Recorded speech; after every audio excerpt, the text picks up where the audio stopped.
Teri, this is, I know a little bit about this story, What beautiful blue eyes. Well, thank you very much. Really, I couldn't help that. Thank They're you. Gorgeous. So, Okay, I know the story, but I want everybody to hear from the beginning. I know the answers to this, but tell us how you came across this. Should we, we'll show it in a minute. Tell us how you came across the art.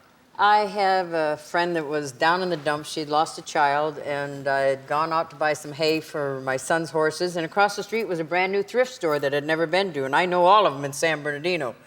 So I decided I'd go in there and look for some crazy gift to cheer her up. And I walked in, and in the back of the room was this painting with all these colors on it, and she hates abstract. She lived in a little 25-foot trailer.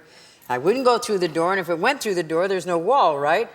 So she wanted $8 for it, and I said, I love her, but I don't love her that much. And so she let me have it for $5.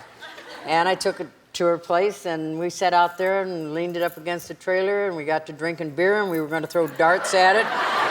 We drank too much beer and never got around to it. So then I put it back in storage and forgot about it. So you pay $5 for it, and you're just going to throw darts at it. Right. All right.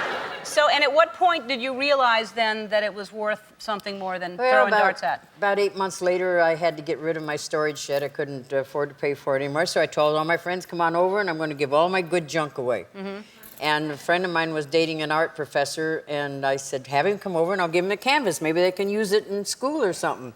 So he come over, and he looked at it, and he said, oh, my God. And I thought he'd seen a Black Widow or something, because San Bernardino's full of them, right? And I said, what's the matter? He said, this might be a Jackson Pollock. I said, who the f is Jackson Pollock? That's how the movie got its title.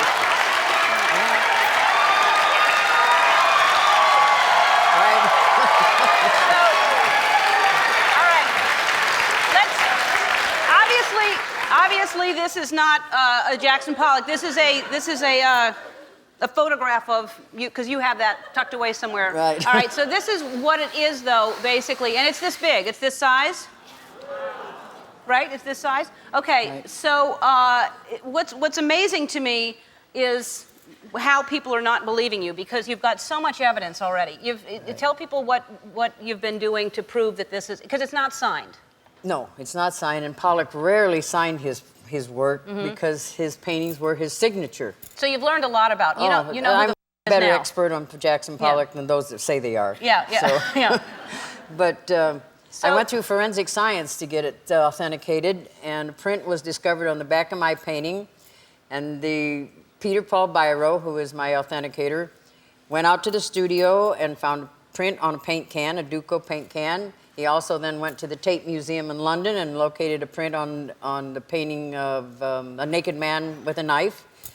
And all the pigments on the studio floor matched the paint on my painting. The evidence just goes on and on and on. And it seems that way. So, So what's the problem? Yeah.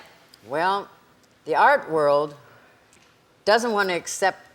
They know for a fact that it's an original Pollock painting, but they don't want to accept it because if forensic science ever gets into the art world, it's going to open Pandora's box, and it's going to blow the cover on all the corruption in the art world. And so that's why they fight it.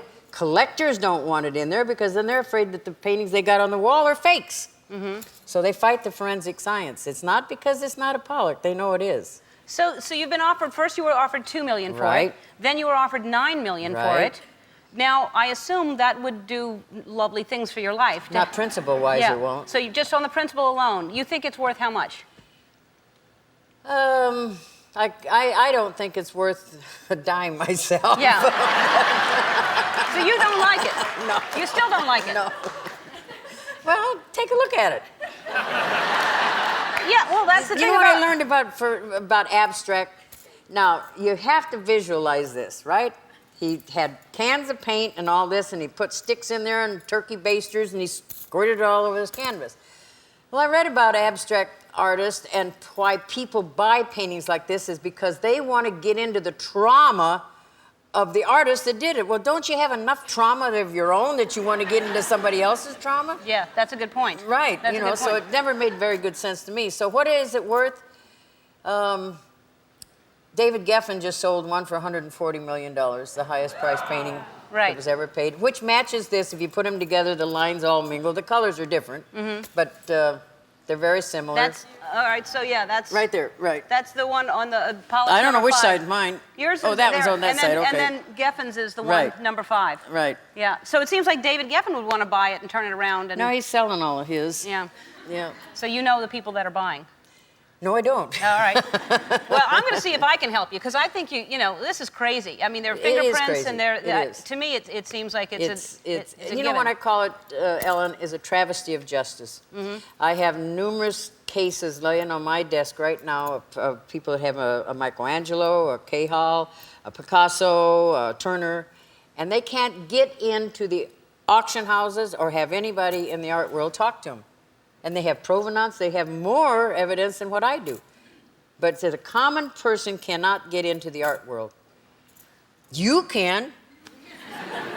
I'll help you. I will help you. I will help you. Thank you. All right.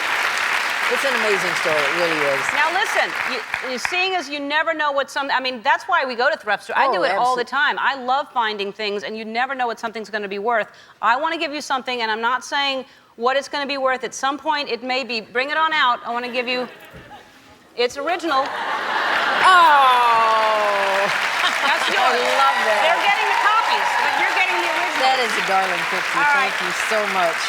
Now, Cool. You're gonna love this DVD. When you see it, you're gonna understand why it's crazy that people are not admitting that this is the real deal. You're all getting this, the DVD. Stay in touch, will you?